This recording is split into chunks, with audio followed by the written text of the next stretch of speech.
لا لا لم نخلق عبثا حسنا، بل لنعمرها دنيانا لنمهد دربا كي يأتي جيل يستكمل ما كان.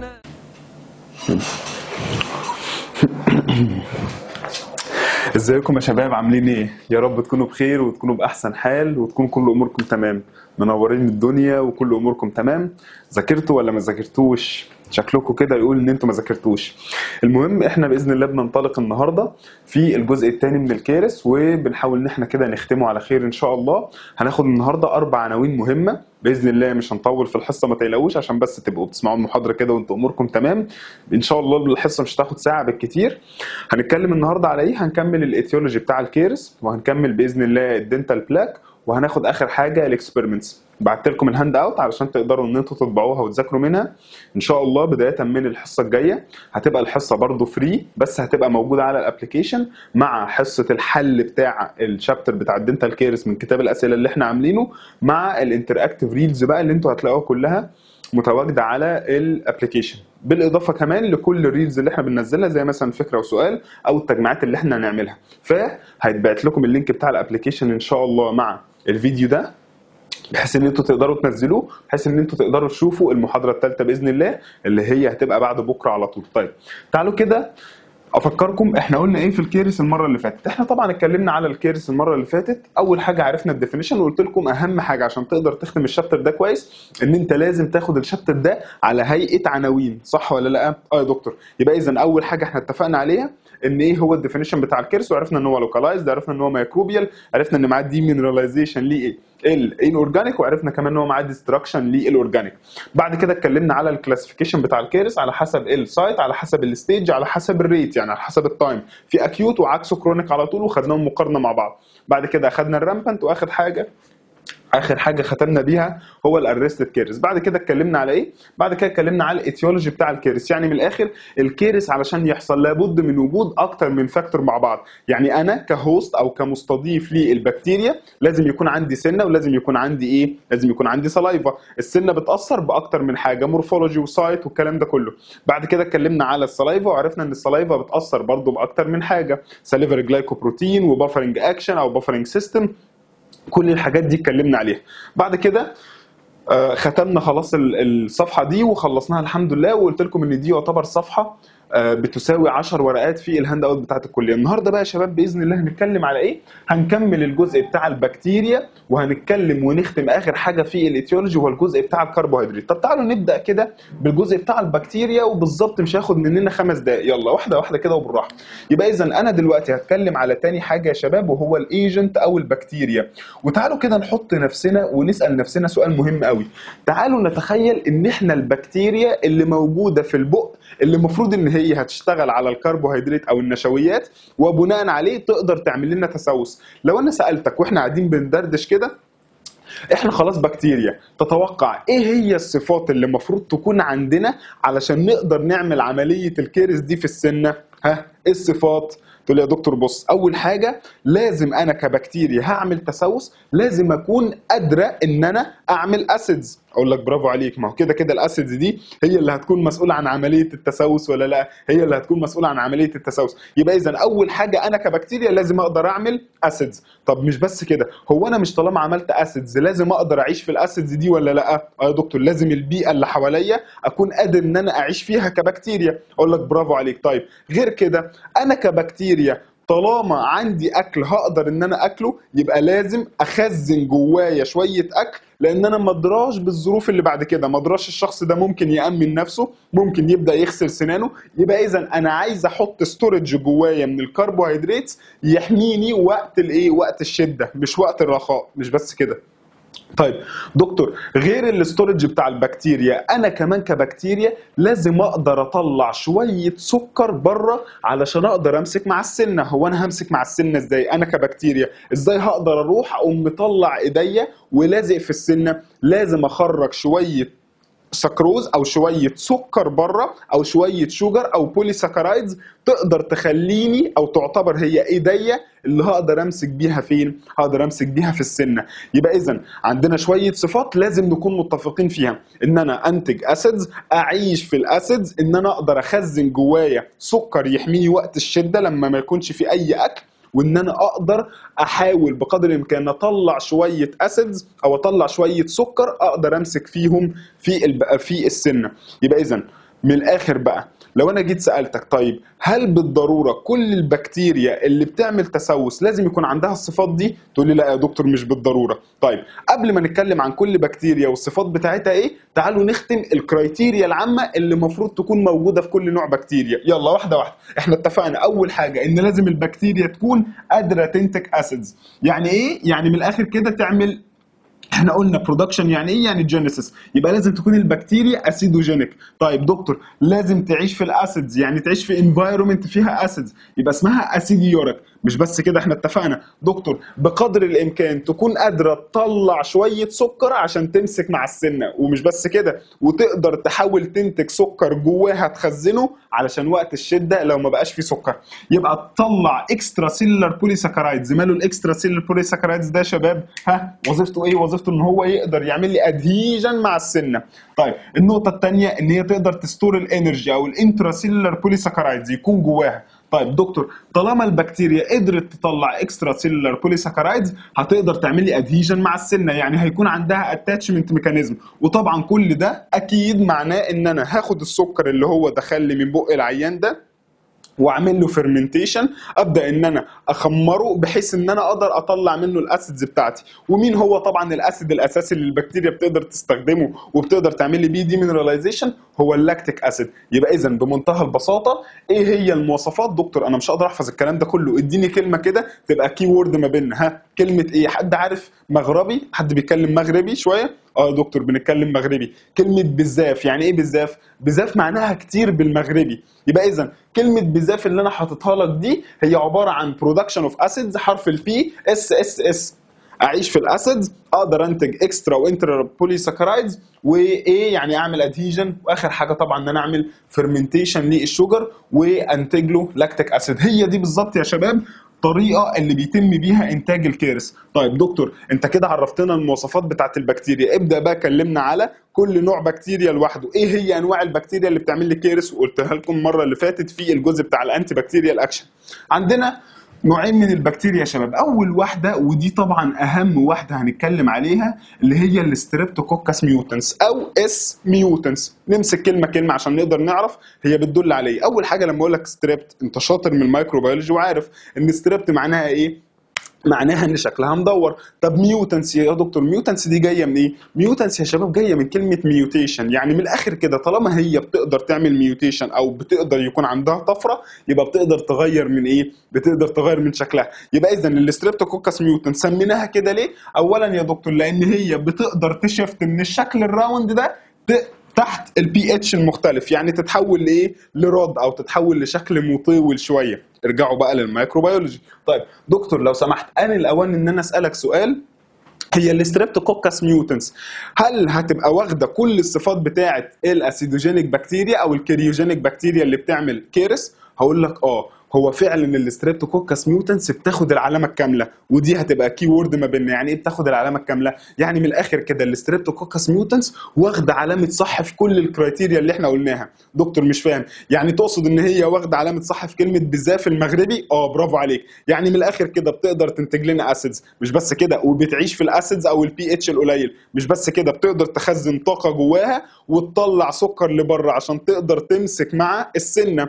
دكتور يعني معنى كده ان هي عندها اتاتشمنت ميكانيزمز؟ برافو عليك، عندها اتاتشمنت او بتقدر تعمل ادهيرنت مع السنه.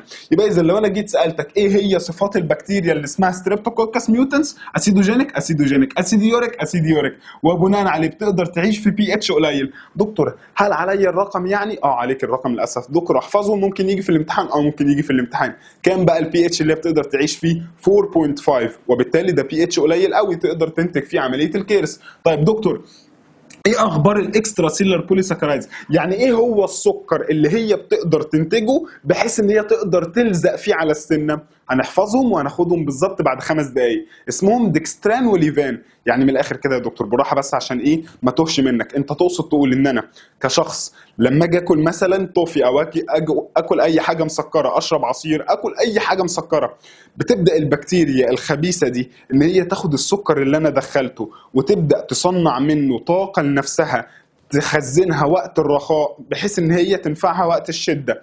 غير كده بتبدا ان هي كمان تصنع سكر لبره ملزق قوي وستيكي قوي تقدر تمسك فيه مع السنه عشان تبقى ثابته على السنه. اسمه ايه بقى السكر اللي هي بتطلعه ده وبتنتجه؟ اسمه ديكستران وليفان، وهنعرف ايه الفرق ما بينهم ومن كل واحد. تمام. طيب دكتور يعني تقصد تقول ان الدكستران او الليفان او السكر الخارجي ده هو اللي بيعمل لي السمك بتاع البكتيريا على السنه؟ هي دي تعتبر الطبقه اللي هتقدر بعد كده اسميها كالكلس او اسميها الجير بعد كده فيما بعد؟ هي دي بدايه تكون طبقه الجير يا شباب، الجزء اللي بتكون من الدكستران والليفان. خلصنا. طيب دكتور بتقدر تعمل لي انتراسيلر بوليساكرايدز؟ اسمه ايه بقى الانتراسيل بوليساكرايدز؟ الخزين بتاعها ده اسمه ايه؟ اسمه اميلوبيكتين. ليه اميلوبيكتين يا شباب؟ لان احنا اتفقنا هو عباره عن تحول حصل بالانزيم اللي موجود في البكتيريا بحيث ان هي تقدر تخزن البوليساكرايدز انتراسيلر، فعشان كده سميناه اميلوبيكتين. تمام دكتور. وبالتالي بتقدر في الاخر بقى ان هي تعمل لي ادهيجن، وبالتالي الاديجن ده جه منين؟ جه بسبب انتاج الاكسترا سيل بوليساكرايدز. يعني من الاخر تقدر تعتبر الستريبتوكوكس ميوتنس واخده العلامه الكامله. ندخل على تاني واحده عندنا ونكون كده يعتبر خلصنا الجزء بتاع البكتيريا. اسمها ايه بقى تاني واحده يا شباب؟ اسمها لاكتوباسيلاي. دكتور واحده واحده. لاكتو ليه؟ لان هي بتقدر تنتج اللاكتيك اسيد، يعني من الاخر بتقدر تكون اسيدوجينيك. طيب دكتور باسيلس لان شكلها ايه؟ شكلها باسيلاي بالمنظر ده. طب السؤال بقى دكتور عشان اوفر عليا وقت وما احفظش كتير، هل واخده العلامه الكامله زي الستريبتوكوكس ميوتنس؟ لا، ناقصه حته. يعني ايه علامه الا حته؟ يعني ايه يا دكتور؟ ايه اللي ناقص؟ هل هي مثلا مش اسيدوجينيك؟ لا احنا اتفقنا هي اسيدوجينيك. هل هي مش اسيديوريك؟ لا برضه هي اسيديوريك. طيب امال ايه يا دكتور اللي ناقص عندها؟ اللي ناقص عندها يا شباب ان هي ما بتقدرش، ما عندهاش المقدره ان تنتج اكسترا سيلولار بوليساكرايدز. سامعه كده حيحه؟ يعني ايه ما بتقدرش تنتج اكسترا سيلولار بوليساكرايدز؟ يعني من الاخر كده ما عندهاش المقدره ان هي تقدر تمسك على السنه. ايه ده؟ طب استنى يا دكتور عشان ده سؤال حاسه خبيث شويه. يعني انت تقصد تقول ان من الاخر كده اللي مسؤول عن بدايه حدوث الكيرس ومسؤول عن الانيشيشن بتاع الكيرس هي مين؟ سامعك وانت بتجاوب، هي الستريبتوكوكس ميوتنس. لكن مين مسؤول بعد كده عن البروجريشن؟ مين بقى اللي بيقدر يكمل بعد ما التسوس يبدا يحصل؟ هي اللاكتوباسيلاي. يبقى اذا خلي بالك من النقطه دي مهمه ومش موجوده في الهاند اوت عشان تبقى عارفها ومميز بيها. من الاخر كده الستريبتوكوكس ميوتنس مالها؟ دكتور مسؤول عن الانيشيشن اوف كيرس، بينما اللاكتوباسيلاي بتدخل تكمل بقى بعد ما الستريبتوكوكس ميوتنت تفتح لها الطريق. يعني من الاخر كده تخيل ان انت عندك حرب، ايه اللي بيحصل في الحرب؟ بتطلع الطيارات تدمر المدافع الارضيه، بعد كده تدخل الدبابات تخترق. هو ده بالظبط اللي بيحصل. مين بقى الطيارات عندنا؟ الستريبتوكوكس ميوتنس. مهمه جدا جدا جدا في الامتحان والشفوي وفي كل حاجه. طيب تعالى بقى نقرا. يبقى اذا دكتور هي اللاكتوباسيلاي اسيدوجينيك اسيديوريك وتخيلوا بقى ده كمان بتعيش في بي اتش اقل من الستريبتوكوكس ميوتنس. عرفتوا بقى ليه يا شباب هي مسؤوله عن البروجريشن بعد كده؟ لان هي بتقدر تعيش في بي اتش قليل قوي على عكس الستريبتوكوكس ميوتنس. طيب دكتور بتقدر تنتج اكسترا سيلولر؟ ما بتقدرش تنتج اكسترا سيلولر، عشان كده مهمه في البروجريشن مش في الانيشيشن اوف كيرس. العيال الدحيحه الشاطره تقول لي يا دكتور انا حاسس اني سمعت كلمه انيشيشن وبروجريشن دي قبل كده، صح ولا لا؟ برافو عليك. يبقى اذا احنا قلنا ساعتها في الانامل هايبوبليجيا بيأثر على البروجريشن ما بيأثرش على الانيشيشن. برافو عليكم. طيب دكتور بيقدر كمان بما انها خلاص ما بتنتجليش اكسترا سيل بس اكيد بتقدر تخزن جواها اميلوبيكتين او بتقدر تخزن جواها طاقه تنفعها وقت الشده. يبقى اذا بتقدر تستور انترا سيلولر. اخر حاجه طبعا يا شباب ان احنا قدرنا نلاقيها كتير قوي قوي قوي قوي في الدنتين كيرس، وده بديهي طبعا. ليه بديهي؟ لان احنا اتفقنا ان هي مسؤوله عن البروجريشن. اول ما المدافع الجويه اول ما الطيارات بتنزل تدمر الكيرس وتبدا عمليه الكيرس، مين بيدخل ينطلق في الدنتين؟ وبالتالي هيكون عدد عدده كبير؟ اكيد طبعا اللاكتوباسيلاي. يبقى اللاكتوباسيلاي بنشوفها كتير قوي في الدنتين، بتعتبر هي البايونير، هي اللي مسؤوله عن الدنتين كيرس، هي اكبر كميه موجوده في الدنتين كيرس. سهل ولا لا؟ سهل يا دكتور. يبقى اذا وبالتالي بتكون موجوده في البيتس والفيشر، وده بديهي. ليه موجوده في البيتس والفيشر؟ لان اكيد اكتر نوع كيرس بيحصل هو البيتس والفيشر كيرس. خلصنا. طيب عشان كده زمان يا شباب قبل ما يقدروا يعرفوا هو البكتيريا ازاي بتاثر، كان بيقول لك ايه؟ خلاص انا اول ما اشوف شخص عنده لاكتوباسيلاي كتير، عدد كتير من اللاكتوباسيلاي، هعرف على طول ان الشخص ده عنده كيرس اندكس عالي، يعني من الاخر عنده تسوس بنسبه كبيره. عشان كده كانوا بيستخدموها زمان قبل ما نفهم الكيرس قوي كاندكس للكيرس اكتيفيتي. خلاص انا كده خلصت من نوعين البكتيريا دول. طيب تعالوا نتكلم على ثالث واحده، وثالث واحده دي هبله قوي. اسمها ايه؟ اسمها اكتينومايسيس فيسكوزس او اكتينومايسيس فيسكس. دي عباره عن ايه؟ بكتيريا لقيناها ان هي موجوده في الروت كيرس. ايه ده دكتور؟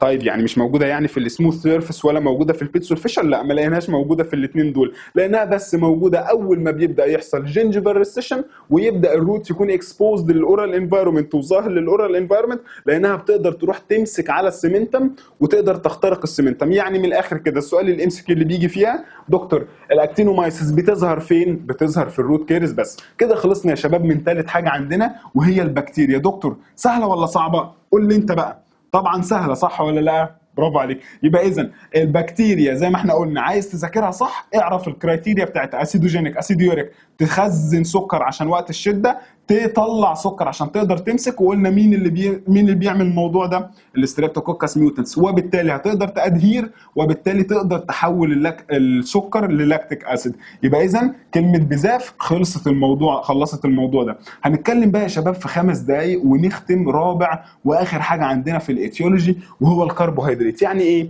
يعني من الاخر كده زي ما اتفقنا، لو انت عندك سنه وعندك سلايفا بايظه خالص وعندك بكتيريا وكل ده مش هيقدر ان هو وكل ده مفيش معاه كربوهيدرات، هتلاقي ان البكتيريا ما هياش قادره تشتغل. يبقى اذا لازم يكون عندك سنه، السنه دي معاها سلايفا بايظه خالص، تقدر في وجود البكتيريا تستخدم الكربوهيدرات، نبص نلاقي عندنا حصلت عمليه التسوس. يبقى اذا من الاخر كده رابع حاجه هتكلم عليها واخر حاجه هو السبستريت او الكربوهيدرات، او ثالث حاجه عندنا كعنوان يعني. طيب تعالوا يا شباب نتكلم على اول جزء من الكربوهيدرات وهو اهم جزء في الكربوهيدرات. هنتكلم على ايه يا شباب؟ هنتكلم على التايب بتاع الكربوهيدرات. يعني ايه؟ يعني من الاخر كده هنتكلم على نوع الكربوهيدرات.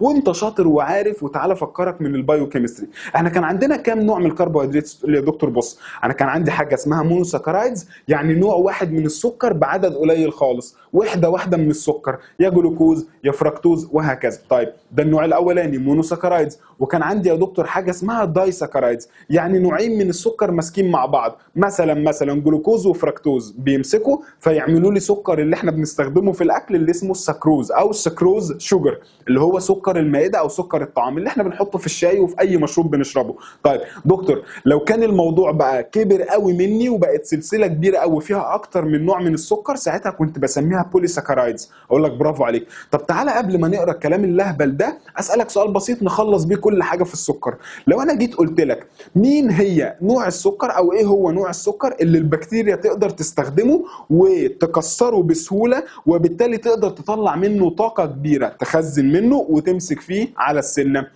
تعالوا نفكر سوا. اول حاجه، تتوقع البكتيريا هتقدر ان هي تكسر المونوساكرايد اللي هو السكر الاحادي اللي هو عباره عن سلسله صغيره خالص، ولا هنبص هنلاقي ان المونوساكرايد ده اول ما دخل البق جري على طول والبكتيريا ما قدرتش تمسكه؟ برافو عليك. هتقول لي يا دكتور المونوساكرايد خفيف قوي في الوزن ويجري على طول ما تقدرش البكتيريا تمسكه. اقول لك برافو عليك. طيب تعال نشوف البوليساكرايدز اللي هو سلسله كبيره قوي وتقيل قوي وعنده وزن جزيئي او عنده موليكولار ويت كبير. ايه رايك؟ هل البكتيريا هتقدر تستخدمه؟ هتقول لي يا دكتور معلش، يعني انا كبكتيريا لو عايز اروح استخدم سكر اكسره واخزن منه، انا ما اناش فاضيه ان انا اروح امسك سلسله كبيره قوي وافضل اكسر فيها قد كده علشان خاطر اطلع منها السكر اللي انا محتاجاه. يعني برضو البوليساكرايدز تقيل قوي مش هحب ان انا استخدمه. طب مين بقى اللي في الوسط يا شباب اللي هو مجمع لي كل الصفات الحلوه؟ اولا هو وزنه ما هوش تقيل قوي ولا خفيف قوي فمش هيجري. ثانيا ممكن اقدر اكسره وفي نوعين من السكر فاقدر اطلع منه الطاقه اللي انا محتاجاها، وبالتالي مش هاخد وقت كتير. يعني لو انا جيت سالتك سؤال ام سي كيو، مين هو اكتر سكر من الثلاثه دول احب ان انا كبكتيريا اكسره؟ سامعك وانت بترد عليا، الدايساكرايدز يا دكتور. اقول لك برافو عليك. يبقى اذا تعالى بقى نخلص من الجزئيه دي، ودينا خلصنا منها بسرعه. يبقى بالنسبه لانواع البكتيريا انواع الكربوهيدرات احنا اتفقنا اول حاجه المونوساكرايدز، يا جلوكوز يا فركتوز. ماله دكتور؟ ده ليس كريوجينيك، ما بحبش استخدمه كبكتيريا. ليه؟ بيجري مني على طول، بيحصل له ووشنج قوي على طول. طب تعالى نتكلم على الدايساكرايدز اللي هو السكر المائده زي ما بنسميه، اللي هو اشهر واحد فيهم طبعا اللي احنا بنستخدمه في الاكل وفي كل حاجه هو السكروز شوجر. وبناء عليه ده هيكون الموست كريوجينيك، وهنعرف ليه دلوقتي طبعا لان ليها اسباب. دكتور طب بالنسبه للبوليساكرايدز اللي هو بقى الستارش او البوتيتو ستارش اللي هو نشا البطاطس او نشا الذره وهكذا، تتوقع هل ده هيبقى كريوجينيك؟ لا يا دكتور، ده الليست كريوجينيك، ده اقل واحد بيعمل لي تسوس. ليه؟ قلنا الموليكولار ويت او وزنه تقيل قوي، فما بيقدرش يدخل في الجزء البكتيريا عايشه فيه، ما بيقدرش يدخل في الدنتال بلاك زي ما هنشوف. دكتور صعب ان انا اكسره بالذات بالاميليز اللي موجود في بقي. مش احنا اتفقنا ان من ضمن الحاجات اللي برضو بتساعد في تكسير الكربوهيدرات الانزيمز الموجوده في بقي او في السلايفا عشان نقدر نهضم السكر ده؟ طب حتى كمان الانزيم ما هوش قادر يكسره بسهوله. يبقى اذا هنا السؤال بيجي ادي اول سؤال ام سي كيو، ثاني سؤال يجي لك ام سي كيو، ثالث سؤال يجي لك جيف ريزن ليه البوليساكرايدز اقل سكر بيتكسر. طيب دكتور السؤال البديهي بقى اللي انا لازم اساله لك دلوقتي، معلش ممكن ترد عليا كده، ليه السكروز شوجر هو يعتبر الموست كريجينيك؟ ده مش بس كده يا شباب، ده احنا من كتر ما هو اكتر سكر يعتبر بيسبب لي تسوس سميناه اسم مميز قوي. قلنا ده الارش كريمنال. يعني ايه ارش كريمنال؟ يعني ده من الاخر كده المجرم اللي مسؤول عن كل المشاكل اللي بتحصل لي كتسوس في الاورال كافيتي. يعني منين ما تشوف تسوس في الاورال كافيتي تعرف ان كان مسؤول عنه سكر مميز قوي اسمه السكروز شوجر. وتعالى اسالك سؤال، هو السكر اللي احنا بنجيبه في البيت ده طبعا بعيدا انه ايه جت فتره في مصر كده وغلي، بس احنا خلينا نتكلم الكلام الواقعي الطبيعي، هو السكروز شوجر او سكر الطعام اللي موجود في كل بيت ده تتوقع ليه هو المسؤول عن حدوث عمليه التسوس؟ هتقول لي يا دكتور بص، اول حاجه احنا اتفقنا ان هو اصلا وسط، ولا هو تقيل ولا هو خفيف. طب دي ميزه هتفيد البكتيريا. احنا بقى كبشر هتقول لي يا دكتور هو رخيص فبقدر ان انا اوفره بسهوله. يا دكتور هو متاح في كل حته، متاح في كل الاشكال اللي انا بقدر اشتري بيها حلويات، متاح في العصاير، متاح في الشوكولاتات، متاح في الحلويات اللي انا بقدر اكلها. يبقى اذا لما يجي لنا سؤال، وده سؤال بيجي كتير قوي في امتحان الفاينل والميد تيرم وهتلاقيه في كل حته، ليه السكروز هو الارش كريمنال؟ شيب، رخيص، برافو عليك. دكتور مستخدم كتير قوي، موجود في كل الاشكال، وايدلي كونسيومد. ايه رايك في الموليكولار ويت بتاعه؟ قلنا وزنه خفيف مقارنه بالبوليساكرايدز، فبيقدر يدخل على طول في اماكن البكتيريا الدنتال بلاك. رابع حاجه قلنا بيتكسر بسهوله، البكتيريا تقدر تسيطر عليه وتدمره بسهوله. طيب خامس حاجه يا شباب، ودي مش عايزين تقروها ما تقروهاش، ان هو يعتبر المصدر او الممول الاساسي او البنزين الاساسي لانتاج مين؟ العيال الشاطره هتقول بقى لانتاج يا دكتور اللزق او انتاج الاكسترا سيلول بوليساكرايدز بتاع البكتيريا. برافو عليك. يعني ده كده هو المصدر اللي بقدر انتج منه الدكستران والليفان، وهنعرف ازاي في اخر الحصه. طيب تعالى نتكلم على تاني عنوان بعد التايب، الانتيك. ودي بقى كلها كلام هبل قوي. يعني ايه الانتيك؟ يعني كل ما زدت انتاج او كل ما زدت اخذ الكربوهيدرات ايه اللي هيحصل؟ هتقول لي يا دكتور بص، كل ما اكلت كربوهيدرات اكتر كل ما التسوس هيزيد. طب ده كلام هبل قوي. يعني من الاخر كده ايه رايك في الدول اللي هي غنيه وفيها رخاء والدول اللي متاح فيها الكربوهيدرات كتير؟ هتقول لي يا دكتور يعني تقصد مثلا زي امريكا، الدول اللي فيها فاست فود كتير وفيها حلويات كتير؟ اقول لك اه. تقول لي يا دكتور اكيد هيزيد فيها التسوس. طب كل ما بعدنا بقى عن الاماكن اللي موجود فيها الكربوهيدرات ايه اللي هيحصل في التسوس؟ هيقل. يعني كل ما انت ما رحت مثلا القطب الشمالي او القطب الجنوبي، الاماكن اللي صعب قوي يتواجد فيها الحلويات، هتقول لي يا دكتور هيقل. او مثلا الاوقات اللي فيها حروب زي الحرب العالميه الاولى والحرب العالميه الثانيه، هل تتوقع كانت الناس عندها وقت تاكل حلويات؟ تقول لي لا. دكتور ايه الكلام الهبل اللي انت عمال تقوله ده؟ الكلام الهبل ده موجود في الشابتر ولازم نقوله. يبقى اذا كل ما زاد الكربوهيدرات انتيك هيزيد الكارث. زي مين؟ زي اليو اس اي او الولايات المتحده او اوروبا، الدول اللي هي غنيه لحد ما. بينما كل ما قل الكربوهيدرات كل ما قل التسوس، زي مناطق الاسكيموز والحروب. طيب تعالى بسرعه بقى رقم 3 نتكلم على الفريكونسي. يعني ايه الفريكونسي؟ يعني قد ايه انت بتاخد كربوهيدرات. ودي بقى معلومه تافهه قوي انت مش محتاج تقولها يا دكتور، والله معلش لازم اقراها معاك. يبقى اذا كل ما زاد الانتيك يعني كل ما كانت الفريكونسي عاليه كل ما زاد الكيرس. ليه يا دكتور؟ ليه كل ما زاد الانتيك زادت الفريكونسي يعني زاد الكيرس؟ اللي بيحصل هقول لك والله كالاتي. اللي حصل ان انت لما زودنا اكل النشويات او الكربوهيدرات زاد وجود الكربوهيدرات في البق. طالما وجود الكربوهيدرات كان موجود بنسبه كبيره قوي او كمده كبيره قوي، ايه اللي حصل؟ البكتيريا بقت قادره تنتج اسيدز كتير، وبالتالي الاسيدز اللي بتعمل ديمينراليزيشن في السن بقت موجوده مده اطول، وبالتالي انا ما بقتش قادر اكل فايبرس فود او اكل الياف يقدر يكنس لي البكتيريا او يقدر يكنس لي الكربوهيدرات اللي موجوده على السنه. سهل الموضوع ولا صعب؟ سهل الموضوع. تعال نتكلم على رابع حاجه، التكتشر. يعني ايه التكتشر؟ يعني ملمس البكتيريا. هل البكتيريا ملمس الكربوهيدرات هل الكربوهيدرات اللي احنا بناكلها دي او اللي احنا هنحطها في بقنا دي هل يا دكتور هي ستيكي يعني مثلا زي التوفي والكراميل واللبان والحاجات دي، ولا عباره عن عصير فلويد هيتشال على طول من على السنه وهيتكنس على طول مش هيقعد وقت طويل؟ طب انا هسالكم سؤال وانتوا تقولوا لي ايه رايكم، مين احسن او مين هيسبب تسوس اكتر كتكتشر، الحاجه الستيكي ولا الحاجه الفلويد زي العصير؟ تقول يا دكتور اكيد طبعا الحاجه الستيكي. يبقى اذا الستيكي كربوهيدرات هي اللي هتعمل لي تسوس اكتر. ليه؟ لان طبعا يا دكتور اولا هتلزق مده اطول، ادي واحد. اتنين، مش هتقدر ان هي تتكنس بسهوله عن طريق السلايفا. وتالت حاجه البكتيريا هتقدر تكسرها بسهوله بما انها فيها السكروز شوجر متاح بوفره كبيره قوي. يبقى اذا هو ده السبب اللي يخلينا كتكتشر نقدر ان احنا نسبب تسوس. طب تعالى بسرعه الخامس حاجه، اللوكال افكت. هسالكم سؤال بسيط خالص، يعني لوكال افكت يعني من الاخر كده يا دكتور هو الكربوهيدرات علشان يقدر يسبب لي تسوس لازم يكون متواجد في المكان اللي فيه السنه. يعني ايه؟ يعني من الاخر كده لو احنا جينا سالتك سؤال كده بديهي شويه وقلت لك علشان يحصل لي تسوس لازم الكربوهيدرات تدخل من البق. طب لو الكربوهيدرات دي دخلت مثلا عن طريق عمليه للاستومك على طول مفيش في سنه، يبقى اذا هل ساعتها يحصل لي تسوس؟ لا. يبقى لازم عشان يحصل تسوس الكربوهيدرات يكون موجود في المكان اللي السنه موجوده فيه، موجود لوكالي او موجود حوالين المنطقه اللي السنه موجوده فيها. يبقى الكربوهيدرات لازم تدخل عن طريق البق في المكان اللي فيه سنان عشان تقدر تعمل التسوس. نيجي بقى لسادس واخر عنوان معانا يا شباب، او سادس عنوان معانا في الكربوهيدرات، لسه مش الاخر يعني بس قبل الاخير، وهو الريفاينمنت. يعني ايه كلمه ريفاينمنت؟ لما تيجي كده تبحث عن ريفاينمنت على جوجل هتبص هتلاقي ان الريفاينمنت معناها ايه؟ اعاده تصنيع، اللي هي كلمه ما بنحبهاش قوي، يعني تكرير. يعني ايه تكرير؟ يعني ان انت تجيب حاجه مطلعها من الطبيعة وتستخدمها أو تدخلها المصنع عشان تنتج منها حاجة تانية. يعني بمنتهى البساطة تجيب مثلا سكر السكروز ده عشان تقدر تدخله في التوفي وتدخله في الحلويات اللي احنا بناكلها. طيب دكتور ممكن تديني مثال؟ انت ليه بتقول الريفاينمنت؟ هديكم مثال بسيط خالص وهو انتاج السكروز. دكتور السكروز اللي هو سكر الطعام ده بننتجه ازاي؟ ارجع بقى معلش معايا للجغرافيا والدراسات. كنا بنقول ايه؟ كنا بنقول ان انت عشان تنتج السكر لازم يكون عندك حاجة اسمها قصب السكر او البنجر. قصب السكر او البنجر ده بنجيبه وندخله المصنع نعمل فيه شويه تغيرات وشويه تحولات فنقدر نخرج من الاخر من المصنع معانا سكر الطعام او السكروز شوجر. يعني من الاخر كده انت هنا كريفاينمنت كديفينيشن بنقول ايه؟ بنقول والله ان الريفاينمنت هو عباره عن ان انت بتعالج او بتعتمد ان انت تغير من الرو كاربس. ايه يعني ايه رو كاربس؟ يعني من الاخر الكاربس اللي هي لسه خارجه من الطبيعه، الكاربس اللي هي زي قصب السكر او البنجر. يعني من الاخر كده بنغير من الشكل بتاعها، بنغير من قصب السكر. ليه؟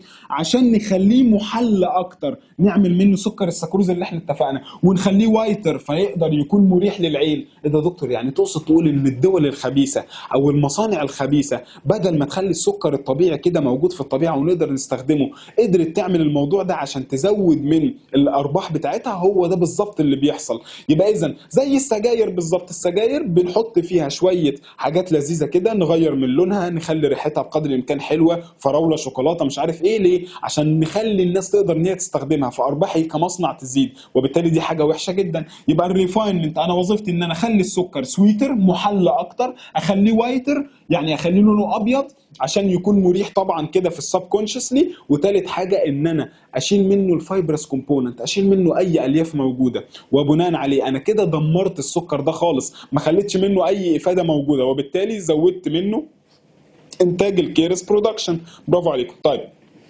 يعني من الاخر كده يا دكتور، بعد كل الهري اللي انت عمال تقوله ده، بعد كل الرغي اللي انت عمال تقوله ده، يا عيال اظبط اظبط. يبقى اذا بناء عليه هتبص هتلاقي ان زياده الكريوجينيسيتي عامه فيما يخص الكربوهيدرات مرتبطه بزياده ايه؟ يلا قول معايا، مرتبطه بزياده الادهيسفنس. يعني كل ما زاد وبقى ستيكي كل ما زاد الكريوجينيسيتي، كل ما زاد الكونسنتريشن بتاع الكربوهيدرات اللي اقدر اعمل لها فيرمنتيشن واكسرها بالبكتيريا، كل ما زاد الكريوجينيسيتي. وكل ما قللت الفايبرس كومبوننت من الكربوهيدرات بتاعتي او شلت منها الالياف، كل ما كان الكربوهيدرات بتاعتي عندها كريجينستي عاليه. عشان كده يا شباب العيش اللي هو الناس بتجيبه من الطابونه ده، العيش الابيض الصغير ده، ده عباره عن عيش يعتبر كله سكر بس. دكتور ازاي ده؟ يقول لك مش عارف فيه كام كالوري. هو بعيدا ان فيه كام كالوري، العيش ده يا شباب ما فيهوش اي فايبرس كومبوننت خالص خالص. عشان كده بنميل ان احنا نستخدم العيش اللي برده، بيبقى لسه محافظ على شويه فايبرس كومبوننت موجودين او شويه الياف، فبيقلل لي من حدوث التسوس.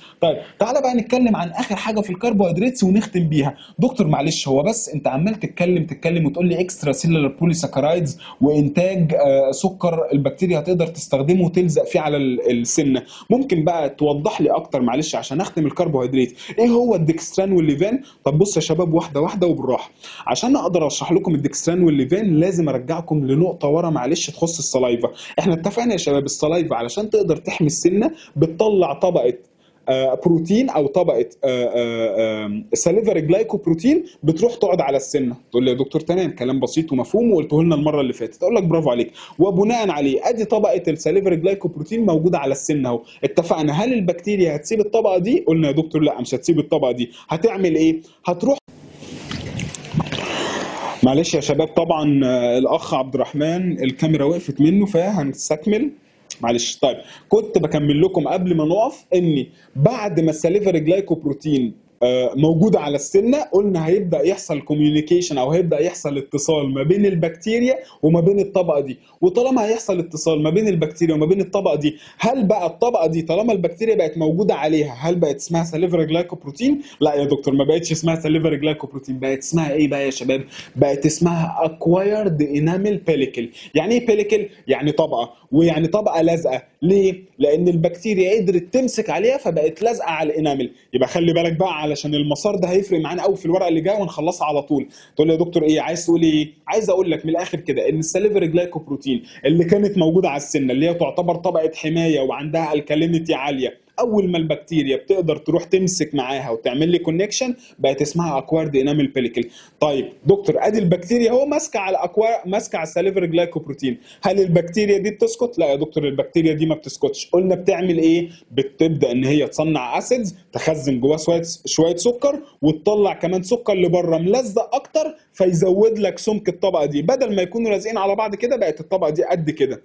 يعني من الاخر كده لو انا عايز اقول لك ايه هو تاثير السكر الاكسترا سيل بوليساكرايدز، هتقول لي يا دكتور بيزود لي البلك بتاع الاكوارد انامل بيليكل، يعني بيزود لي البلك بتاع الطبقه المضره اللي موجوده على السنه. يعني من الاخر كده لو احنا جينا بقى شفنا ايه هو الاكسترا سيلولار بوليساكرايدز، لازم يكون عندنا نوعين نتكلم عليهم. اول نوع يا شباب وهو الدكستران، وتاني نوع وخلصناه اصلا من شويه الليفان. طيب تسالني سؤال واكون خلصت الجزئيه دي. طب ما يا دكتور معلش انت قلت ان اكتر نوع سكر بنعمل منه الموضوع ده هو السكروز، والسكروز فيه جلوكوز وفيه فركتوز. يبقى بناء عليه لما اجي انتج اكسترا سيلولار بوليساكرايدز هجيب الجلوكوز ده واصنع منه اكسترا سيلولار بوليساكرايد معين، واجيب الفركتوز ده واصنع منه اكسترا سيلولار بوليساكرايد معين. هقول لك عشان كده عندنا نوعين من الاكسترا سيلولار بوليساكرايدز، دكستران وده اللي بيجي من الجلوكوز، والليفان وده اللي بيجي منين؟ حتى مش هنقول ليفان عشان تفتكروه في الامتحان، هنقول ليفان. دكتور ما تهزرش، والله مش بهزر يا ابني، هو الليفان الاف مع الاف عشان تفتكرها على طول في الامتحان. انما دي جي دي مش هتفتكر بيها حاجه خالص، انت بس احفظ واحده واعكس الثانيه على طول. تمام برافو عليك. يبقى اذا دكتور من الاخر كده انا علشان خاطر يحصل لي الاكسترا سيلولار بوليساكرايدز اجيب السكروز، واني بكتيريا اوعى تنسى لازم اجيب الستريبتوكوكس ميوتنس، هو اللي بيقدر ينتج لي الاكسترا سيلولار بوليساكرايدز. هل اللاكتوباسيلاي بتنتج؟ لا برافو عليك تمام. يبقى اذا كل ده هيعمل لي طبقه البلاك او هيعمل لي الطبقه اللازقه اللي بره اللي احنا قلنا سمكها زاد. طب يلا ناخد مقارنه ما بينهم. ايه اخبار الدكستران؟ كده كده الاثنين متفقين في ان الاثنين اكسترا سيلولر. يلا اول حاجه ده هنا جاي منين؟ جاي من الجي جلوكوز. طب هنا اللي لفان جاي منين؟ جاي من الفركتوز. خلصنا. طيب دكتور مين بقى لو سمحت لازم ترد عليا في السؤال ده، مين مضر اكتر؟ تعال افكرك، هو مين كان ملزق اكتر؟ لو احنا جينا شفنا انواع السكر ورجعتك للبايوكيمستري هتقول لي يا دكتور الجلوكوز كان ملزق اكتر وكده تحس ان هو حاجه غلسه كده. عشان كده يا شباب الجلوكوز او الدكستران بيبقى هو اللي ملزق اكتر. طب طالما ملزق اكتر اسالك سؤالين، هل هيبقى لازق اكتر ولا لازق اقل؟ تقول لي يا دكتور طالما ملزق اكتر هيبقى لازق وقت اطول، يعني من الاخر كده هيبقى ستيكي ولا لا؟ هيبقى ستيكي. يعني من الاخر كده هنقدر نشيله بسهوله؟ لا مش هنقدر نشيله بسهوله. طب اعكس في الفركتوز الغلبان البسيط اللي على قد حاله، طالما يا دكتور مش ملزق قوي يبقى هنقدر نشيله بسهوله، يبقى هنقدر ان احنا نكنسه من على السنه، يبقى مش هيسبب لي تسوس بنسبه كبيره. صح ولا لا؟ برافو عليك. يبقى اذا هي دي المقارنه اللي موجوده.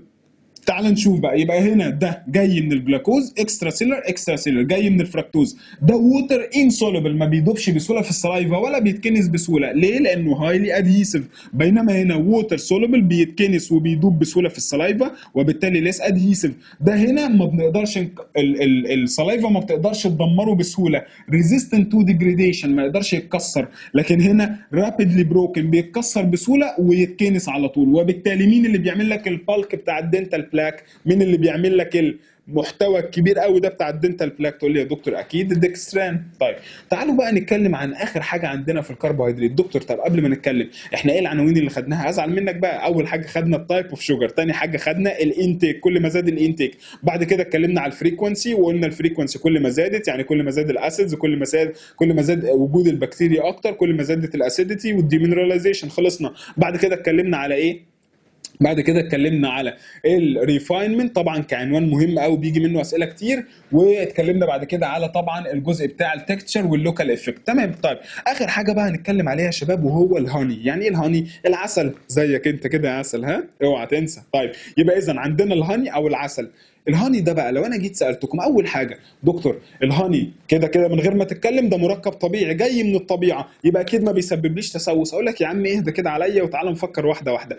الهاني ده لو جينا بصينا عليه تحت الميكروسكوب لقينا ايه يا شباب؟ لقينا عنده 3 صفات اساسيه تحفظوهم صم علشان بيجوا في الامتحان. ايه بقى يا دكتور؟ لقينا ان الهاني ده يا شباب السكر اللي موجود فيه بشكل اساسي هو السكر بتاع السكروز. يعني في جلوكوز يا دكتور؟ في فركتوز يا دكتور؟ يعني البكتيريا هتموت وتمسك في السكر ده. مش بس كده، زيك انت يا عسل، العسل ده عباره عن حاجه ستيكي ولا لا؟ تقول لي يا دكتور حاجه ستيكي. ده عباره عن حاجه ملزقه كده. يبقى اذا بما انه ستيكي هيبقى متواجد على السن فتره اكبر ولا لا؟ تقول لي يا دكتور هيبقى متواجد على السن فتره اكبر. وبناء عليه بما انه عنده السكر المميز قوي ده اللي هو الجلوكوز اللي هنعمل منه ديكستران، وبما انه ستيكي قوي قوي قوي قوي، مش بس كده، لما جينا شفنا البي اتش بتاعه يا شباب لقينا ان البي اتش بتاعه طبيعي بدون ما نقرب منه، هو طبيعي كده رباني 3.9. يا نهار ابيض يا دكتور ده قرب من اللاكتوباسيلاي او قرب من البي اتش بتاع اللاكتوباسيلاي. اقول لك برافو عليك. يبقى اذا البي اتش بتاعه اورجانيك قليل قوي، يبقى ده هيساعد من حدوث الكريوجينيستي بشكل اسهل. وبناء عليه اخر حاجه اكتشفناها كمان في الهاني ان عنده اسيدز وحشه قوي قوي قوي. الجلوكونيك اسيد اللي بيجي من الجلوكوز، وعنده الاسيتيك واللاكتيك والبيوتيريك والفورميك، كل دي اسيد. طبعا سيبك من الاربعه دول، اهم واحد الجلوكونيك. دول اسيدز رباني كده بيدوبهم من السنه. يا نهار ابيض يا دكتور ده بالرغم ان هو مركب طبيعي وبالرغم ان حاجه طبيعيه خارجه من النحله على طول لكن مضر قوي بالمنظر ده. عشان كده بيجي لنا سؤال مهم قوي يقول لك ديسبايت، بالرغم من، او although ايه بقى؟ although ان هو ناتشرال، بالرغم ان هو حاجه طبيعيه ولكن هو هايلي كريوجينيك. طب لما يجي لك سؤال زي ده في الامتحان هل انت محتاج تحفظ هو كريوجينيك ليه؟ ما خلاص ال3 عناوين اهم كتبتهم خدت الدرجه بتاعتك. دكتور بسبب الشجر اللي موجود جواه. يعني ايه الشجر اللي موجود جواه؟ يعني هو فيري ستيكي وبالتالي بنصنع منه ديكستران وليفان. تاني حاجه البي اتش بتاعه، وتالت حاجه انواع الاسيدز اللي موجوده اللي اهمهم الجلوكونيك اسيد. على فكره انا كده خلصت الورقه دي، يعني خلصت تقريبا يمكن برضو 9-10 صفحات من كتاب الهاند اوت. طيب اخر عنوان بنختم بيه يا شباب، وده من الاخر كده عنوان تحصيل حاصل. يعني ايه عنوان تحصيل حاصل؟ يعني بنقوله علشان لازم ان احنا نلم بيه كل الكلام اللي فات. طب تعالى كده اقول لك احنا هنقول ايه. لو انا جيت سالتك سؤال مهم قوي نختم بيه الجزء الاول ده، وبعديها ناخد بريك وبعديها نكمل، تمام؟ عشان بس ما تتعبوش. طيب لو جيت سالتك قلت لك ايه هو الكيمستري بتاع الكيرس، يعني من الاخر كده لو احنا جينا جمعنا عمليه الكيرس بتحصل ازاي، او حرب الكيرس دي بتحصل ازاي، تقول لي يا دكتور بص الكيرس حرب عباره عن حاجات بتضر السنه وبتضرني، وعباره عن حاجات حمايه بحاول ان انا ادافع بيها على السنه. اقول لك برافو عليك. يبقى من الاخر كده يا شباب الكيرس هو عباره عن ايه؟ عباره عن دي مينراليزيشن فاكتورز، او حاجات باثولوجيكال بتحاول تدمر السنه بتاعتي، وحاجات ري مينراليزيشن حاجات بتحاول تحمي السنه بتاعتي. وبناء عليه هنبص هنلاقي ايه؟ ان الحاجات الباثولوجيكال اللي بتقدر تدمر السنه 4 حاجات مهمين قوي. اول حاجه البكتيريا طبعا. طب غير البكتيريا دكتور السلايفا لو قلت او الفانكشن بتاعتها قلت او الفاكتورز اللي جواها قلت. طب يا دكتور ثالث حاجه كميه الكربوهيدرات. ورابع حاجه لو ده عيان معفن ما بيغسلش اسنانه. وعلى فكره انت لو خدت بالك ما فيهمش اي حاجه جديده، ده احنا بنلم كل اللي فات مره واحده. طيب وبناء عليه تعال نبص على الحاجات اللي بتزود لي الريمينراليزيشن. هنبص ايه الحاجات الحمايه. طبعا اول حاجه لو كانت السلايفا بكميه كبيره بما فيها بقى من انتي بكتيريال افكت وبافرنج وهكذا. تاني حاجه عندنا كل ما كنت انا بغسل سناني بما ان المعجون فيه فلورايد، او كل ما كنت باخد المنتجات اللي فيها كالسيوم زي الالبان وهكذا. ثالث حاجه الانتي بكتيريال افكت سواء كان من بره. يعني ايه من بره؟ يعني كل المضادات او كل الغسول اللي احنا بنغسله ده اللي بيكون فيه مضادات حيويه زي الاسترين وهكذا، دي بيكون فيها انتي بكتيريال كومبوننت. طيب ورابع حاجه ان انا اخلي بالي من بقي. يعني من الاخر كده لو احنا عايزين بقى ناخد بوينتس من الاربع عناوين اللي احنا اتكلمنا عليهم لحد دلوقتي، هقول لك ان الكيرس عباره عن ايه؟ عباره عن المنظر اللي انت شايفه ده، تفاعل رايح جاي، علاقه رايحه جايه، حرب رايحه جايه. يعني هو عباره عن دايناميك بروسيس بيحصل فيه مينرال لوس وبيحصل فيه مينرال ريجين. برافو عليك. وطبعا لو الدي مينراليزيشن زاد عن الري مينراليزيشن هيحصل لي تسوس. طب لو الري مينراليزيشن زاد عن الدي مينراليزيشن ساعتها هيحصل لي حمايه للسنه. على فكره انا كده خلصت الجزء الاولاني، ناخد بريك عشان نطبق طريقه البومودورو. افصل انت كمان، روح اشرب لك كوبايه قهوه وارجع لي تاني. يلا اقفل يا عبد الرحمن. يا ابني اقفل. يلا ابدا يا عبد الرحمن عشان نخلص. طيب احنا بنكمل بقى يا شباب دلوقتي الحمد لله الورقه الثانيه، واللي هنختم فيها عناوين مهمه قوي. العناوين دي اول ما نخلصها هيكون كده باقي لنا ان شاء الله ورقتين صغير، أو مش ورقتين، ورقه وربع يعتبر، هنخلصها باذن الله في حصه يوم الاربعاء، ونقدر بقى نحل اسئله واحنا مطمنين تماما. طيب واحده واحده كده وبالراحه. دكتور ممكن قبل ما نكمل تعرفني بس احنا اتكلمنا على ايه كعناوين علشان دماغي تكون مترتبه؟ دايما زي ما قلت لك اي شابتر عايز تنجزه في الاورال باثو لازم تعرفه في هيئه عناوين. اول حاجه يا دكتور خلصنا الديفينيشن. طب خلصنا، بعد الديفينيشن اتكلمنا على ايه؟ بعد الديفينيشن يا دكتور ابتدينا ان احنا نتكلم على الكلاسيفيكيشن بتاعه الكيرس. بعد الكلاسيفيكيشن الايتيولوجي. الايتيولوجي دي بقى قعدنا فيها حبه حلوين. قلنا اول حاجه الهوست انا سنه وسلايفا، وخدنا كل السب تايتلز اللي جايه منها.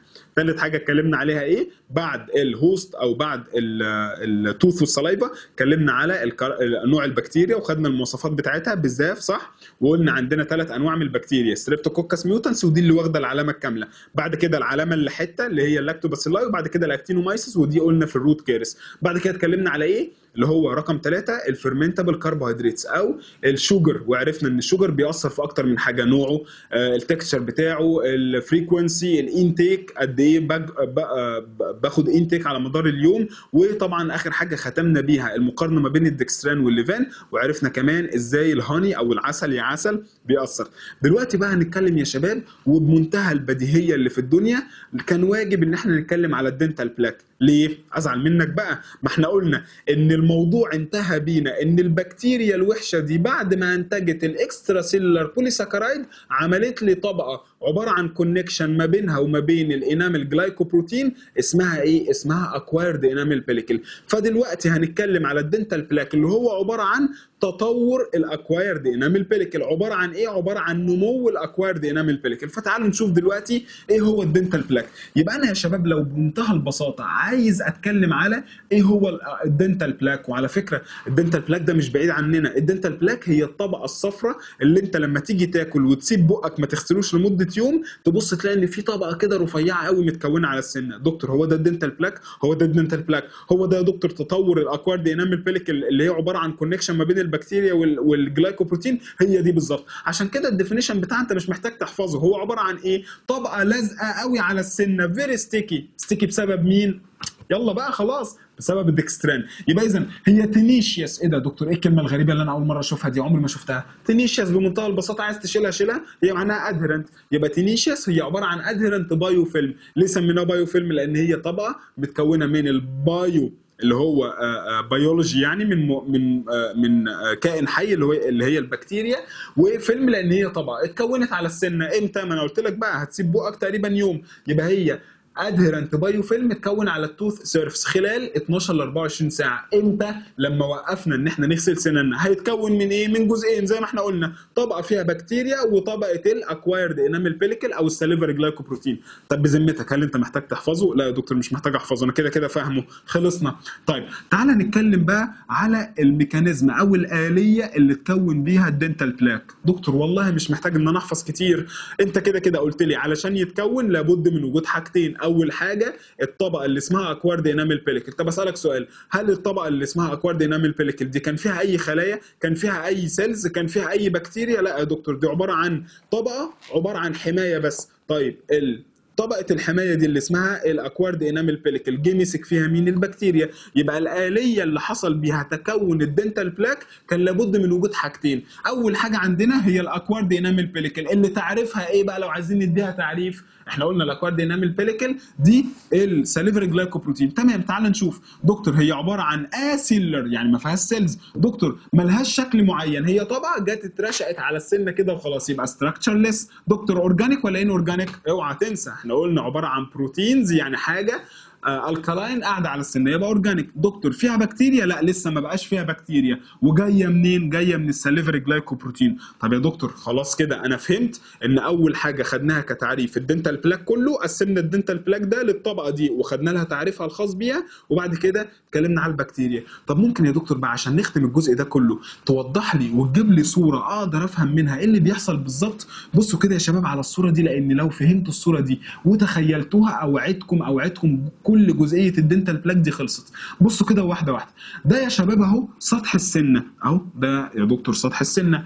ايه الطبقه اللي عليه اللي بالازرق دي بقى؟ الطبقه اللي عليه اللي بالازرق دي يا شباب هي طبقه السليفري جلايكوبروتين الاورجانيك الستراكشرلس البكتيريا الفري. مالها؟ جت قعدت علشان تحمي السنه من البكتيريا الوحشه. طب البكتيريا تسكت؟ لا يا دكتور ما تسكتش، تبعت زي ما احنا قلنا ايد ليها. تعمل ايه الايد دي؟ تكون معاكسه في الشحنه. ليه؟ عشان ينجذبوا لبعض. شوفوا البكتيريا قد ايه خبيثه. وبناء عليه البكتيريا دي تبقى لازم بوزيتيف تشارج عشان تروح تمسك في مين؟ في سطح السن او الاورجانيك فري او الاكوارد انامل بيليكل اللي بيكون نيجاتيف. بوزيتيف ونيجاتيف ينجذبوا لبعض، وبناء عليه يبدا من هنا تكون او عمليه مين؟ عمليه تكون الدنتال بلاك. يبقى كان عندك طبقه فاضيه خالص جات تتكون عليها مين؟ البكتيريا، فبقى بوزيتيف مع نيجاتيف. يبقى اذا هنا البوزيتيف او الدنتال بلاك هي اللي بتكون بوزيتيف بينما البكتيريا هي اللي بتكون نيجاتيف. عشان كده لو انا جيت بقى سالتك ايه هي الكرايتيريا بتاعت الدنتال بلاك، الطبقه دي او الاكوارد انامل بيليكل دي ايه هو المواصفات بتاعتها؟ تقول لي يا دكتور بص، اول حاجه هو علشان اصلا البكتيريا تقدر تستخدمه لازم يحصل ادزوربشن، لازم يحصل انجذاب ما بينهم هما الاثنين، والانجذاب ده يكون عباره عن ايه؟ اختلاف في الشحنات. البكتيريا هي اللي بتكون نيجاتيف والطبقه بتاعه الاكوارد انامل بيليكل هي اللي بتكون بوزيتيف. ودي يا دكتور تعتبر الخطوه الاولى علشان يتكون لي الدنتال بلاك، وجود الاكوارد انامل بيليكل دي. وبالتالي يا دكتور سمكه حاجه هبله قوي، لازم يكون سمكه رفيع كطبقه حمايه على السن من 0.1 ل 1 مايكرومتر. طيب يبقى كده خلصنا يا شباب من عنوانين مهمين قوي. عرفنا ايه هو الدنتال بلاك، وبعد ما فصفصنا بقى الدنتال بلاك ده وبصينا عليه لان ان هو عباره عن ميكانيزم بيحصل من الاكوارد انامل بيليكل، وبالتالي مواصفات الاكوارد انامل بيليكل هو اللي احنا لسه قايلينه ده. طب دلوقتي يا شباب هنتكلم على ثالث عنوان في الدنتال بلاك، وعلى فكره عشان كده بقول لكم الحصه مش هتطول لان انت فهمت خلاص كل الكلام ده هتقدر تقوله. يبقى اذا بقى لو احنا جينا بصينا بتمعن اكتر يا شباب، وركزوا في الصوره دي، الصوره دي مهمه قوي، اعمل لكم زوم عليها. انا دلوقتي خلاص يا دكتور بقى الحمد لله فهمتك، ممكن بقى تقول لي ازاي البكتيريا بتقدر تزود لي سمك الدنتال بلاك ده؟ يعني ازاي بيتحول من طبقه رفيعه كده خالص بيبقى بالسمك ده؟ ايه اللي بيحصل؟ عشان كده هنتكلم على ثالث عنوان يا شباب اسمه بكتيريال كولونايزيشن. يعني ايه بكتيريال كولونايزيشن؟ يعني تكاثر البكتيريا على الاكوارد انامل بيليكل. والسؤال بقى، تتوقع البكتيريا الخبيثه المنظمه قوي دي هل مره واحده كده هتيجي بطبقات كتيره قوي تلزق مره واحده، ولا بيحصل الموضوع تدريجي؟ بيحصل الموضوع تدريجي. فعشان كده بنمر يا شباب باول كوميونتي او اول مجتمع من البكتيريا او اول عيله من البكتيريا بتروح تمسك على الدنتال بلاك. وركز معايا في الصوره دي، لو فهمتها انت كده فهمت الدنتال بلاك كله. بصوا دي سطح السن اهو بالمنظر ده. مين الطبقه الرفيعه قوي اللي عليه اللي احنا قلنا بوزيتيف تشارج؟ اللي هي الاكوارد انامل بيليكل. تسكت البكتيريا؟ لا ما تسكتش، تبدا البكتيريا يا شباب تيجي تطلع ايد ليها نيجاتيف تشارج، ينجذبوا لبعض. عشان كده بنسميه الطبقه الاولى دي من البكتيريا بنسميها البايونير بكتيريا. ليه بايونير؟ دي الرائده، دي القائده، دي اللي قدرت ان هي تروح تمسك مع الاكوارد انامل بيليكل اللي عندها النيجاتيف تشارج، او بنسميها كولونايزيشن فيز، او كل المجتمع ده بنسميه انيشال كوميونتي. دكتور مين البكتيريا الخبيثه دي؟ وهل عليا احفظ اسامي؟ لا بصراحه ما عليكش تحفظ اسامي الا اللي انا هحدده لك بس. يبقى البايونير بكتيريا اشهر واحده فيهم هي الستريبتوكوكس فيسكس. ايه ده؟ ستريبتوكوكس فيسكس، سمعتها فين دي؟ اوعى، الروت كيرس، برافو عليك. دكتور بعد ما بتبدا تمسك البكتيريا اللي هي اول طبقه تسكت؟ لا ما تسكتش، تبدا تنتشر يا شباب على مدار السمنه كلها. يعني تبدا بعد مرحله الكولونايزيشن لسه في نفس المجتمع هو نفسه، لسه في نفس العيله، يبدا يحصل رابيد جروث. رابيد جروث كايه؟ كمونو لاير، صح ولا لا؟ برافو عليكم. يبقى اذا الصوره دي بتوضح كل حاجه. دكتور طب انا عندي اهو اول طبقه من البكتيريا، ايه اللي بيبدا يحصل؟ ايه اللي بيتم بعد كده؟ اللي بيتم يا شباب ان بتبدا العوائل الثانيه تيجي بقى تقول لها بصي انت عملت اللي عليكي ومسكت لنا مع السنه، يلا بقى نشبك ايدينا في ايد بعض ونمسك علشان نتكاثر من حيث الطبقات. فبنمر تاني خطوه يا شباب بالانترميديت كوميونتي. ايه هو الانترميديت؟ هي الوسط، او بنسميهم السكندري كولونايزرز، يعني دول اللي بيعملوا ديفيجن بشكل في المرحله الثانيه. مين بقى اللي بتيجي هنا يا شباب ومسؤوله عن اللزق وتثبت الطبقه دي وتديها القوه والمتانه بتاعتها؟ الستريبتوكوكس ميوتن بيمسك في البايونير ويبدا يعمل لي فيرمنتيشن للكربوهيدرات. وطالما قلت لك فيرمنتيشن للكربوهيدرات يبقى لازم تكون اسيدوجينيك واسيدويوريك، وتطلع اكسترا سيلر بوليساكرايدز وتطلع انترا سيلر بوليساكرايدز تخزنه جواها، وتقدر تعمل لي اتاتشمنت ميكانيزم. برافو عليك. يبقى اذا انا مش محتاج بقى اقرا الجمله دي ولا اقول لك ان الاكسترا سيلر بوليساكرايد هو اللي بيدي سمك للدنتال بلاك. دكتور كده الانترميديت عملت اللي عليها وزياده. اللي يبدا يحصل بقى في ثالث طبقه، خلاص تبدا بقى البكتيريا او العيله الثالثه الاخيره تقول ايه؟ انتوا الحمد لله كده يا شباب عملتوا اللي عليكم، ثبتوا اموركم كويس، نبدا بقى دلوقتي نتكاثر. طب هيتكاثروا تتوقع هوريزونتال على سطح السنه كله ولا يبداوا بقى يزيدوا فيرتيكال؟ سامعك وانت بترد. يبدا يا دكتور يزيدوا فيرتيكال. فبيبدا يحصل ايه يا شباب؟ ادي البكتيريا، هو دي البكتيريا، يبداوا يركبوا فوق بعض بالمنظر ده، يعملوا بالظبط زي كانهم طالعين سلم. حتى يا شباب عارفين سمينا المنظر المميز ده قوي ايه؟ بصوا كده هنا معايا، سمينا المنظر المميز ده اللي هي طبقات فوق بعض، طبقات فوق بعض، سميناه زي حبوب الذره بالظبط، سميناه كورن اون ذا كابس. يعني ايه كورن اون ذا كابس؟ يعني عامله زي حبوب الذره اللي عامله زي كوز الذره بالظبط. شفتوا الذره اللي احنا بناكلها دي؟ لو جيت بصيت لها كده بالطول هتلاقي حبات فوق بعض بالظبط. يبقى اذا سميناها ايه؟ سميناها كورن اون ذا كابس. ومين المسؤول عن الموضوع ده؟ الفيلامنتس بكتيريا، البكتيريا اللي هي مطوله وهي ماسكه فوق بعض.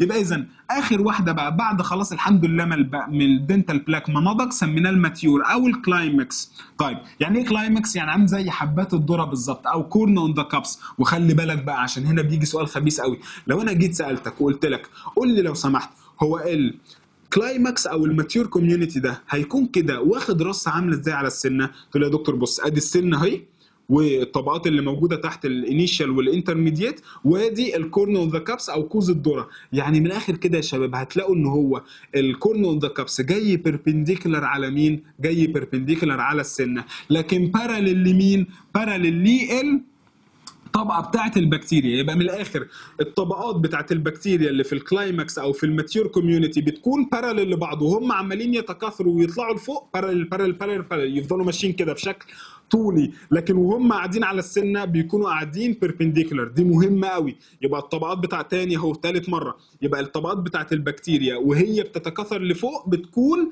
باراليل لبعض، طبقه فوق طبقه فوق طبقه فوق طبقه فوق طبقه، لكن وهم بيتكاثروا بالنسبه للسنه بيكونوا بيربنديكولار على السنه. خلصنا تمام. لحد بقى ما نوصل لليوم الثامن يا شباب، الحمد لله كده خلاص تبدا بقى البكتيريا الخبيثه كلها، البكتيريا اللي هي من الاخر كده معتقه، البكتيريا الناضجه، الاب والام يختموا العيله ويبداوا يقعدوا من فوق، زي بكتيريا بقى اسمها الفيليونيلا او الاكتينومايسيس نايسيلوندي او اللاكتوباسيلاي. كل الحاجات اللي انا قلت لكم بتيجي بقى تبقى مسؤوله عن البروجريشن مش مسؤوله عن الانيشيشن. عشان كده في الانيشال والانترميديت كوميونتي دي كلها بكتيريا مسؤوله عن البروجريشن بتاع الكيرس. اخر نقطه هقولها في الجزئيه دي عشان مهمه وبتيجي في الامتحان، لو انا جيت سالتك كده سؤال مهم قوي، تتوقع من المنظر اللي انت شايفه ده لو جينا قسمنا البكتيريا وهي قاعده على السنه، تتوقع مين من الطبقات دي هيكون ايروبيك وانيروبيك؟ تقول لي يا دكتور استنى، يعني تقصد ليها علاقه بالاكسجين؟ اقول لك اه برافو عليك. هقول لك كالاتي، اللي حصل كالاتي ان الجزء اللي تحت ده من البكتيريا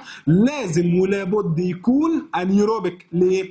لان الجزء ده لما يتضغط والبكتيريا تقعد عليه من فوق هتمنعه من الاكسجين، فلازم يكون قادر يعيش من غير الاكسجين. عشان كده الطبقات دي بتكون انيروب، لكن الطبقات اللي فوق اللي هي زي الكلايماكس والماتيور كوميونتي لازم تكون يوروبيك. ليه؟ ناحيه الاكسجين لازم تقدر تكون بتعيش في الاكسجين. السؤال ده مهم وجه قبل كده في السنين اللي فاتت، مهم جدا ومش موجود في الورق.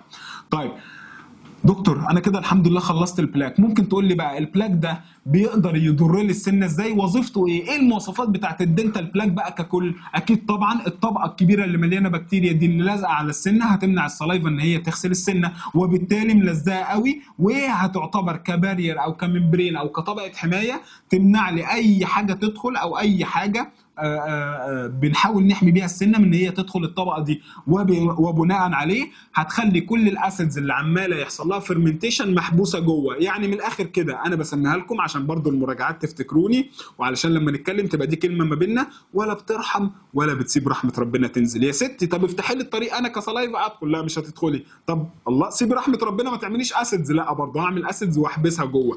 يبقى دي ثالث حاجه، وبالتالي الصلايفه ما هياش قادره تدخل لجوه خالص، يعني سلو سلايفا بافر المهم ما علينا. طيب تعالوا نتكلم بقى ايه هي الفاكتورز اللي بتاثر على البلاك. يعني من الاخر كده امتى البلاك انتاجه يزيد وامتى البلاك انتاجه يقل؟ هتقول لي يا دكتور اكيد كل ما السنه ما كنتش انا قادر اغسلها وما كنتش قادر انضفها، يعني من الاخر الاورال هيجين، كل ما الاورال هيجين وحشه كل ما الدنتال بلاك تكون اكتر. طب لو السنه دي عليها حاجات الاورثو تقول لي الدنتال بلاك هتكون اكتر. طب لو السنه دي مثلا مسانده على اختها كده ما اناش قادر انضفها حتى لو انا مهتم، برضو مش هقدر ان انا اشيل الدنتال بلاك. يبقى التوث اناتومي والبوزيشن، السيرفس تكتشر، هل انت حاطط ابلاينس تخص الاورثو مثلا ولا لا، اكلك ايه، نظافه فمك ايه، بتاكل ازاي اصلا الاكل ده، هل بتاكل مثلا حاجات مسكره كتير ملزقه ولا بتاكل حاجات كده فايبرس، وهكذا. يبقى دي الفاكتورز اللي بتتحكم في الدنتال بلاك.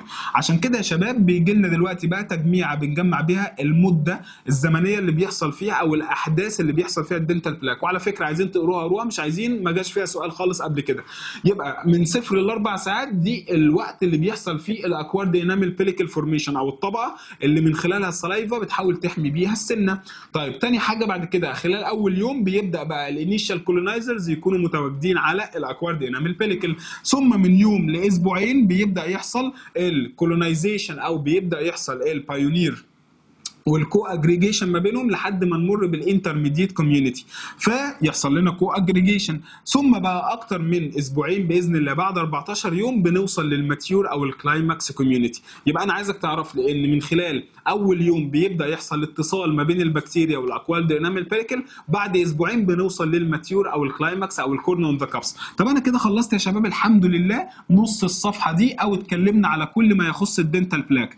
تعالوا بقى اخر عنوان عندنا وبالظبط هناخده هناخده في 10 دقائق هنتكلم على الاكسبيرمنتس. ايه ده دكتور اكسبيرمنتس؟ هو انا في كيمياء هنا ولا ايه؟ لا، الموضوع بمنتهى البساطه يا شباب، ان كل الكلام اللي احنا قلناه في العناوين اللي فاتت ده ما بين الايتيولوجي بتاع الكيرس وما بين الدنتال بلاك بيأثر ولا لا، وما بين البكتيريا لها دور في الكيرس ولا لا، كل الكلام اللي احنا قلناه ده العلماء كانوا عايزين يتاكدوا منه، وبناء عليه لو انا جيت سالتك احنا عندنا تجارب بتاكد الموضوع ده، تقول لي يا دكتور اكيد كان لازم يكون في تجارب. ما انا مش هقول كده ان الكربوهيدرات بتاثر واسكت، مش هقول ان البكتيريا ليها دور واسكت، مش هقول ان الدنتال بلاك ليه دور واسكت، كان لازم يكون في حاجات بتؤكد الموضوع ده، وبالتالي هتكلم عليها بس كفهم، وهقرا معاكم الكونكلوجن او الخلاصه بتاعت التجربه عشان ما نطولش، وهنعيد عليها المره الجايه تاني ما تقلقوش عشان الحصه ما تطولش. انا عايز في ساعه نخلص الموضوع ده كله.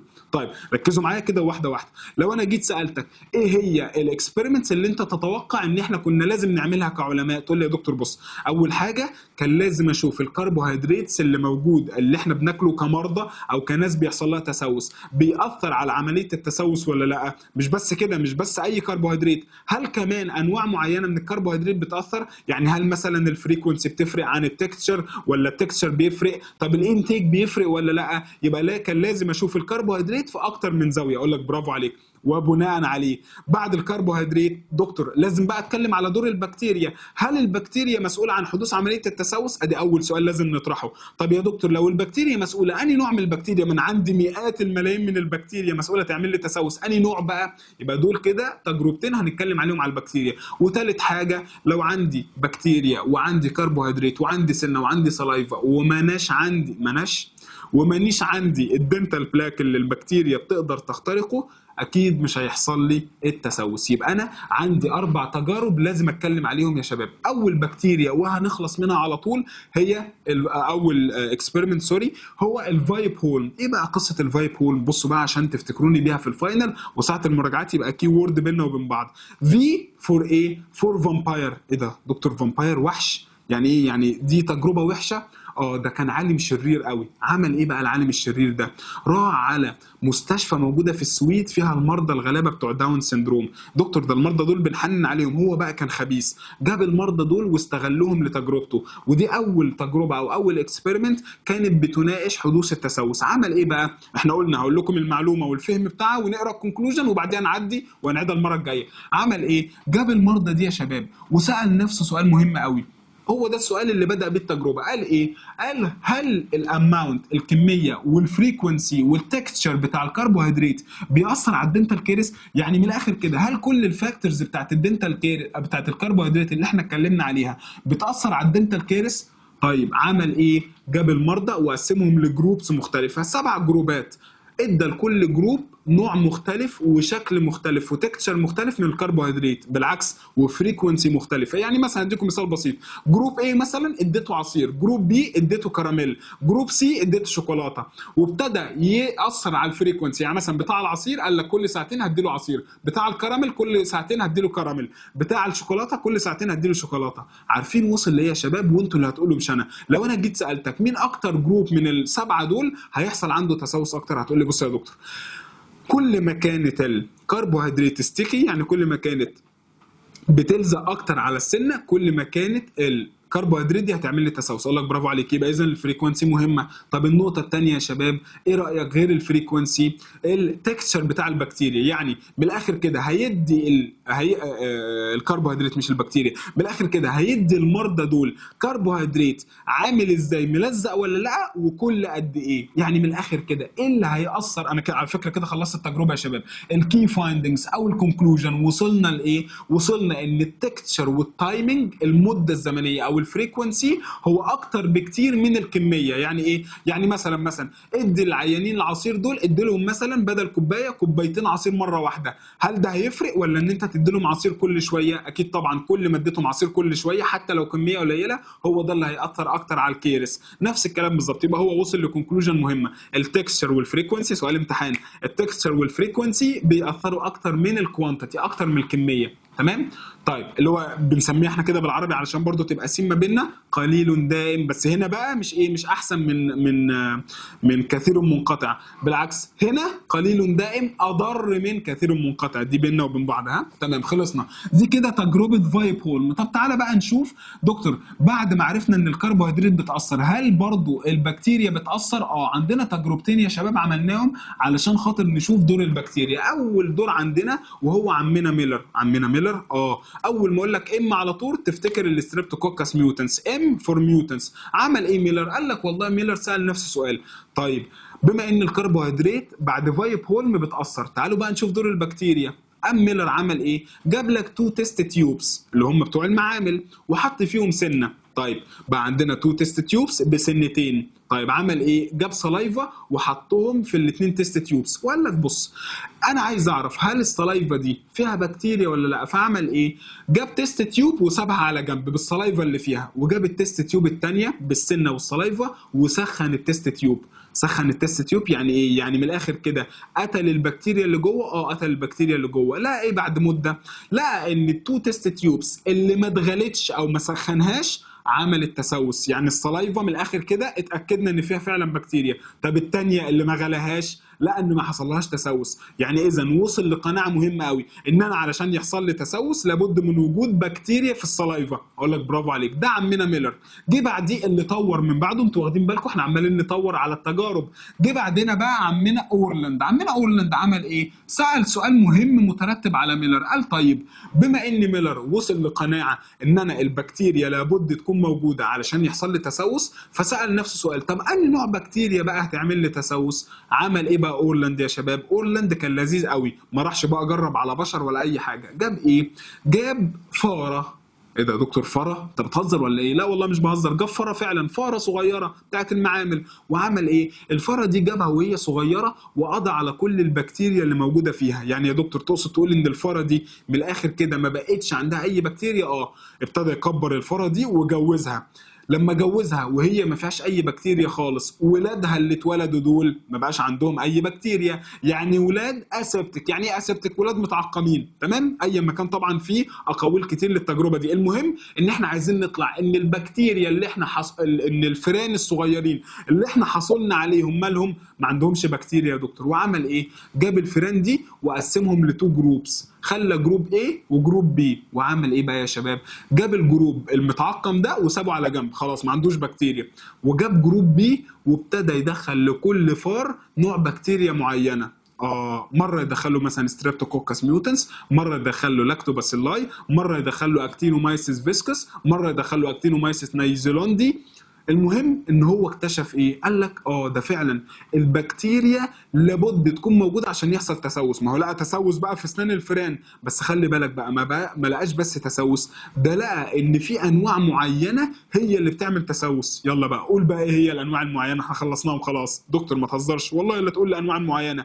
يلا ستريبتوكوكس ميوتنس، لاكتوباسيلاي، واكتينومايسيس فيسكوسس. ووصل ليه كمان؟ وصل ان الستريبتوكوكس ميوتنس بتبدا التسوس، لكن اللاكتوباسيلاي هي اللي بتكمل التسوس ومسؤوله عن الدنتين كيرس. ولقى ان الاكتينومايسيس فيسكوسس هي اللي مسؤوله عن الدنتين كيرس. دكتور ما تهزرش والله هو ده اللي وصل له. يبقى اورلاند سيبك بقى من كل الكلام ده، اهم حاجه ان هو وصل لتو جروبس، جروب معقم وجروب مش معقم. المعقم ما حصلوش اي تسوس، لكن المش معقم اللي دخل له انواع معينه من البكتيريا هو اللي حصل له الانواع دي. طب ايه يا دكتور الكونكلوجن؟ الكلام ده كله هنقراه المره الجايه يا شباب عشان بس ما تقلقوش. الكونكلوجن وصل لقناعه مش كل البكتيريا بتعمل تسوس. مش بس كده، ومين اللي يقدر يكون مسؤول عن الانيشيشن ويكون مسؤول عن الاكسترا سيلر بوليساكرايد وبالتالي يكون بيسوس اكتر من الثاني كبكتيريا؟ الستريبتوكوكس ميوتنس. يبقى اذا خلوا بالكم احنا اول اكسبيرمنت بتاعت فايب هول مش الرير بتاع الكربوهيدرات في فامباير. ها طيب وصل